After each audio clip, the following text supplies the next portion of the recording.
अपक्ष उमेदवार प्रमोद गायकवाड यांनी भारतीय जनता पार्टीचे उमेदवार राम सातपुते यांचा जातीय दाखला बनावट आहे असा आक्षेप नोंदवला होता।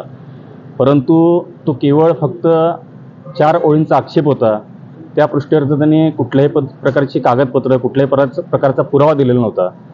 त्याचप्रमाणे जात प्रमाणपत्र मिळाल्यानंतर कास्ट व्हॅलिडिटी सर्टिफिकेटसुद्धा उमेदवारांनी मिळवलं होतं। या सगळ्या बाबी त्यांच्या निदर्शनास आणून देण्यात आल्या। त्यानंतर त्यांचं दुसरं ऑब्जेक्शन असं होतं, प्रतिज्ञापत्रामध्ये काही ठिकाणी आकड्यांमध्ये तफावत दिसते वगैरे त्यांचे काही ऑब्जेक्शन्स होते।